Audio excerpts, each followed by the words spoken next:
मंजिलें उनको मिलती है जिनके सपनों में जान होती है।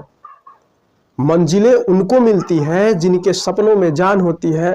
पंखों से कुछ नहीं होता साहब, हौसलों से उड़ान होती है, हौसलों से उड़ान होती है। तो चलिए मेरे भाई, आप सभी का अनूप क्लासेज में स्वागत है। तो पहला क्वेश्चन देखते हैं।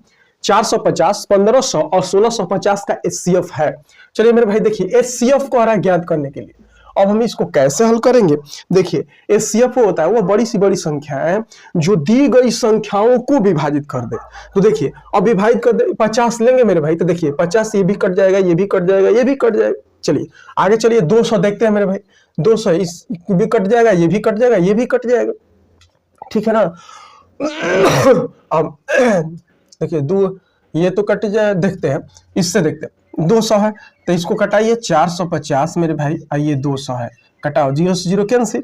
अब ये तो नहीं ना कट रहा है, क्या नहीं कट रहा है? तो ये नहीं होगा, देखिए ये नहीं होगा। चलिए इसको देखते हैं, तो ये कट जाएगा, 450 है मेरे भाई, ये 100 है तो कैंसिल हो जा रहा है। लेकिन ये मेरे बताओ, ये 10 है ना, अभी पूरा पूरा विभाजित नहीं हो रहा है, तो ये भी नहीं होगा।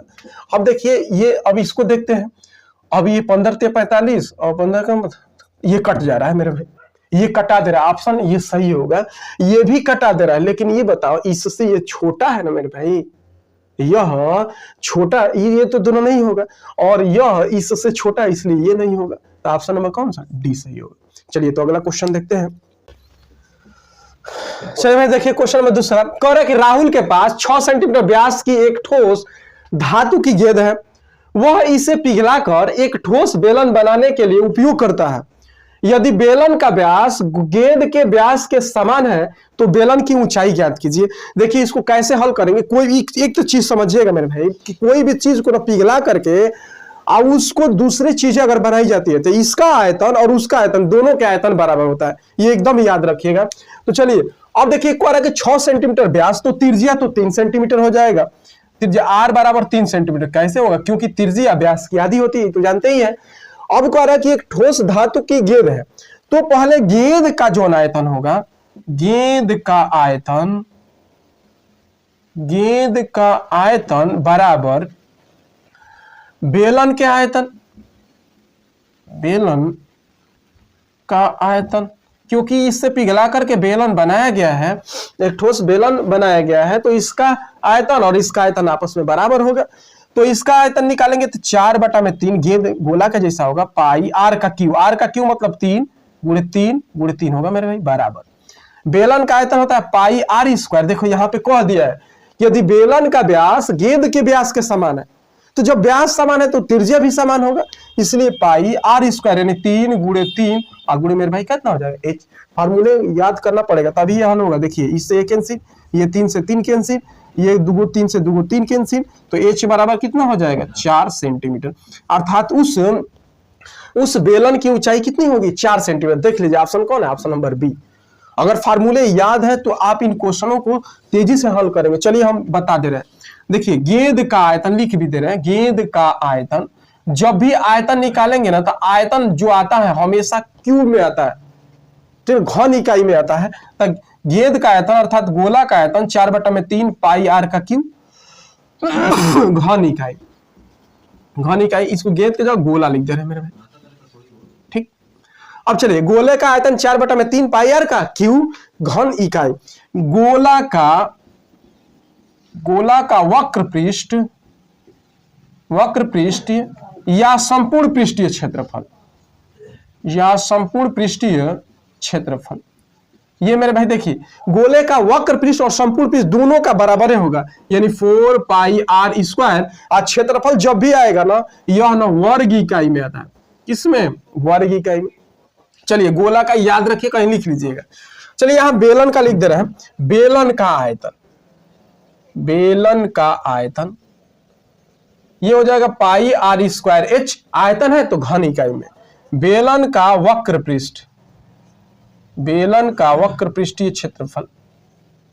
पृष्ठीय क्षेत्रफल हो जाएगा 2 पाई RH, ये घन इकाई में, ये वर्ग इकाई में। बेलन का संपूर्ण पृष्ठीय क्षेत्रफल, तो ये हो जाएगा मेरे भाई, इसमें वक्र पृष्ठ 2 pi r h plus 2 pi r square, तो 2 पाई आर कामा ले लेंगे तो एच प्लस आर हो जाएगा। यानी याद रखिएगा गोला और बेलन, यानी इस जो मेंसुरेशन में ना अगर आपको फार्मूले याद होंगे तो आप क्वेश्चनों को बहुत तेजी से हल कर पाएंगे। अगर फार्मूले नहीं याद है तो आपसे एक भी क्वेश्चन नहीं बनेगा, क्योंकि फार्मूले पे ही क्वेश्चन होते हैं। देख लीजिए जो आपके सामने है। तो चलिए मेरे भाई अगला क्वेश्चन देखते हैं, क्वेश्चन तीसरा, वो भी मोस्ट इंपोर्टेंट है। तो देखिए मेरे भाई क्वेश्चन में तीसरा कह रहा है कि एक दुकानदार एक पेन 10 रुपये में बेचकर अपनी लागत का 1/11 हिस्सा हानि उठाता है।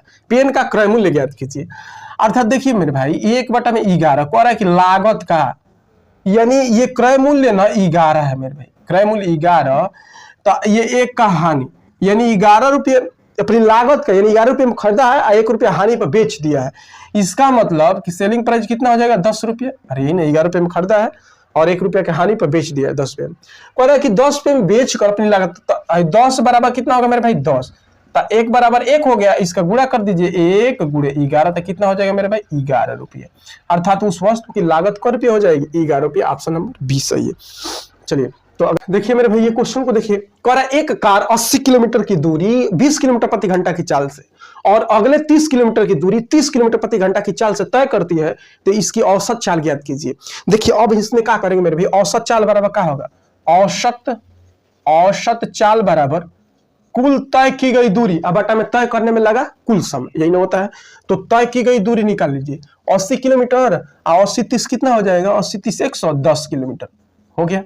अब बटा में समय निकालेंगे, तो इसका समय निकालेंगे मेरे भाई, तो 80 अब बटा में 20 हो जाएगा, 20 चौके 80 4 प्लस इसका निकाल लीजिए 30, एक ना हो जाएगा मेरे भाई। देखिए 30 किलोमीटर प्रति घंटा की चाल से, अरे 30 किलोमीटर की दूरी 30 किलोमीटर प्रति घंटा की चाल से, तो समय बराबर क्या होगा, दूरी बटा में 4, तो दूरी हो जाएगा बटा में 4, यानी 1 हो जाएगा। 4 1 5 से क्या कर देंगे, भाग कर देंगे। चलिए कर दीजिए ये घंटा, यानी 5 दूनी के 10 और 5 दूनी के 10 किलोमीटर प्रति घंटा है मेरे भाई, कितना हो जाएगा, ये ऑप्शन नंबर डी सही होगा। समझ में आ रहा है कि नहीं भाई मेरे, देखिए मेरे भाई अगर समझ में आता है तो आप वीडियो को ज्यादा से ज्यादा शेयर कीजिए, लाइक कीजिए, सब्सक्राइब कीजिए और कमेंट बॉक्स में हम जरूर लिखिए कि क्या हम जो भी चीज बताते हैं आप उसको समझ पाते हैं कि नहीं, सीख पाते हैं कि नहीं। अगर कुछ सीखते हैं तो जरूर उसमें बताइए, हाँ ठीक है सीखते हैं।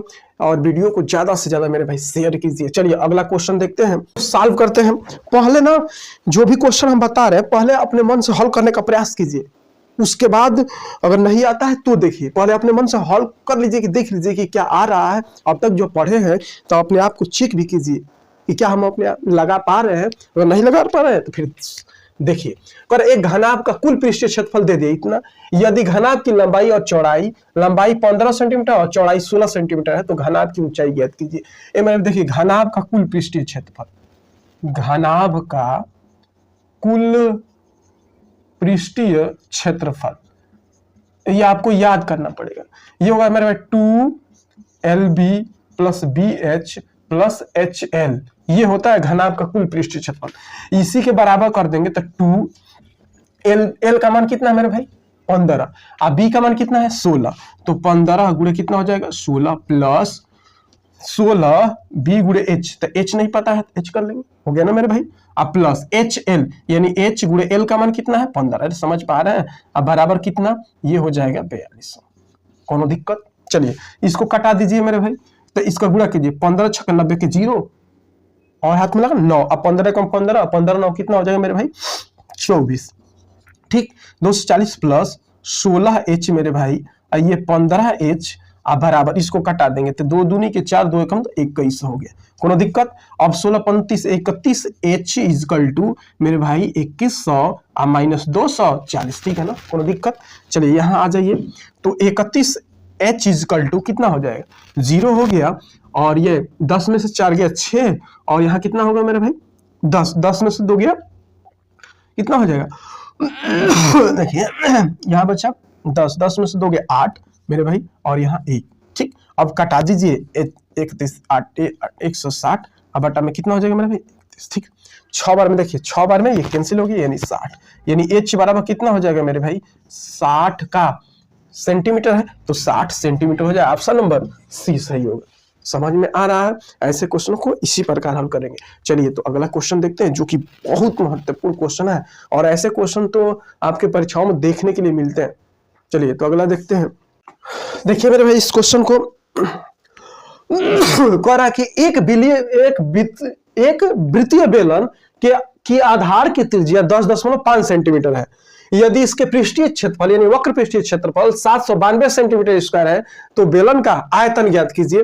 देखिए ये त्रिज्या दे दिया 10.5 और ये पृष्ठीय क्षेत्रफल दे दिया, तब बेलन का पृष्ठीय क्षेत्रफल, बेलन का वक्र पृष्ठीय या पृष्ठीय क्षेत्रफल कितना हो जाएगा मेरे भाई? 2πr(h) होता है। ये बेलन का वक्र पृष्ठ का क्षेत्रफल, पृष्ठीय क्षेत्रफल, इसका मान 792 दे दिया, यानी 2πr(h) बराबर 792। ठीक, देखिए तो कीजिए 22 बटा में कितना हो जाएगा? 7 गुणे r का मान 10.5 गुणे h बराबर 792। यहां से आप h का मान निकाल करके और उसके आयतन में, उसके आयतन का जो सूत्र होगा उसमें रख देंगे, आ जाएगा। चलिए कटाइए। देखिए इसको कटाते हैं, 7 एकम में 7, ठीक, 3 बचा 7 बचा 35, इतना हो गया। चलिए 11 से कटाइए, 11 77, 2 11 दूनी के 22 और 11 दूनी के 22 हो गया। चलिए और इसको कटा देते हैं 4 से। देखिए 4 एकम में 4 हो गया ना मेरे, 4 एकम 3 बचा, 4 8 32, 18 हो गया। यानी 1.5 h इक्वल टू 18, तो h बराबर 18 बटा में 1.5 हो जाएगा मेरे भाई। अब इसको दशमलव हटा के इस कर देंगे यहाँ, ठीक। अब कटा दिए 5 से कटाइए, 5 से 15, 5 6 30 और 5 से 15, ठीक है ना। 5 से इसको कटा दिए, h बराबर 3 एकम में 3, 3 दूनी के 6, यानी 12 सेंटीमीटर। h का मान कितना आ गया? 12 सेंटीमीटर। अब रख देंगे बेलन का आयतन, बेलन का आयतन का सूत्र क्या होगा ये तो याद ही रखना पड़ेगा, πr²h। तब 22 बटा में कितना मेरे भाई? 7। r मतलब क्या? 10.5 गुणे 10.5 h मतलब मेरे भाई कितना निकाला है? 12। ठीक, अब इसी को कैलकुलेशन कर देंगे, हल हो जाए। देखिए इसको कटा दिए, 7 एकम में 7, 7 5 35 कट गया। अब चलिए इसका गुणा 15 दूनी के 30 के 0 अथवा 3 और 15 30 3 33, एकम के बाद दशमलव लगा देंगे गुणे। इसका गुणा 12 5 60 के 0, ठीक ना, 12 5 60 के 0 60 और 12 एकम में 12, एकम के बाद दशमलव लगा देंगे। अब देखिए मेरे 36 18, लास्ट में 8, तो लास्ट में 8, ये 2 अंक आ रहा है, इसमें भी है इसमें भी है। चलिए देखिए तो बहुत छोटा है, नियर यही होगा। चलिए देख लीजिए, ये गुणा करेंगे 126 में 33 है तो 518 तो होगा नहीं, और लास्ट में 8 आना चाहिए, इसमें है हाई वाला, तो ऑप्शन दोनों कैंसिल पहले कर लेते हैं, इन्हीं दोनों में होगा। तो ये तो छोटा ना है, ये इतना तो पता होगा, इसमें गुणा करेंगे तो इतना थोड़ा आएगा, तो ये ऑप्शन नंबर ये होगा। चलिए कर भी लेते हैं। देखिए 126 में 33 है, 36 18 और 3 दूनी की 6 1 7 3, 36 18 3 दूनी की 6 1 7 3 एकम में 3, 8 8 7 15, 7 3 10 1 11 के 1 हाथ में 4। देखिए 4158, यही क्या होगा? ऑप्शन नंबर डी सही होगा। समझ में आया है? तो चलिए अगला क्वेश्चन देखते हैं। चलो बोलो किसी का आंसर। चलिए देखिए, हाँ देखो ए नंबर आया है किसी का। चलो देखो, कह रहा है कि 126 मीटर तथा 144 मीटर लंबी 2 रेलगाड़ियां विपरीत दिशाओं में क्रमानुसार 30 किलोमीटर प्रति घंटा, 42 किलोमीटर प्रति घंटा की चाल से जा रही हैं। मिलने के कितने समय बाद वे एक दूसरे को पार कर लेंगी? देखिए हम बताए थे, पढ़ भी लिए हो तुम लोग, कि जब कोई 2 ट्रेनें होगी, देखो हम बताए हैं कि जब कोई जो 2 ट्रेनें होंगी और यह किसी एक दूसरे को जब पार करेंगी तो अपनी दूरी प्लस खुद, देखिए अपनी दूरी और रेलगाड़ी की दूरी, यानी जब कोई रेलगाड़ी किसी दूसरे रेलगाड़ी या प्लेटफॉर्म को जब पार करेगी तो रेलगाड़ी अपनी खुद की दूरी तथा दूसरी रेलगाड़ी की दूरी, चाहे प्लेटफॉर्म की दूरी चाहे गुफा के बीच की दूरी के बराबर तय करेगी, बताए थे। तो कुल योग यानी रेलगाड़ी द्वारा तय की गई कुल दूरी, तो कुल दूरी कितनी हो जाएगी? कितना जोड़ देंगे ना, 114 प्लस 126 जोड़ दीजिए, कितना हो जाएगा? 240 किलोमीटर। 240 किलोमीटर उसकी कुल दूरी हो गई। अब आगे विपरीत दिशाओं में चल रही है, एक इधर से आ रही है एक इधर से आ रही है। इस प्रकार जब विपरीत दिशाओं में जब न कोई ट्रेन चलती है तो हम बताए थे सापेक्ष चाल कैसे निकालते हैं।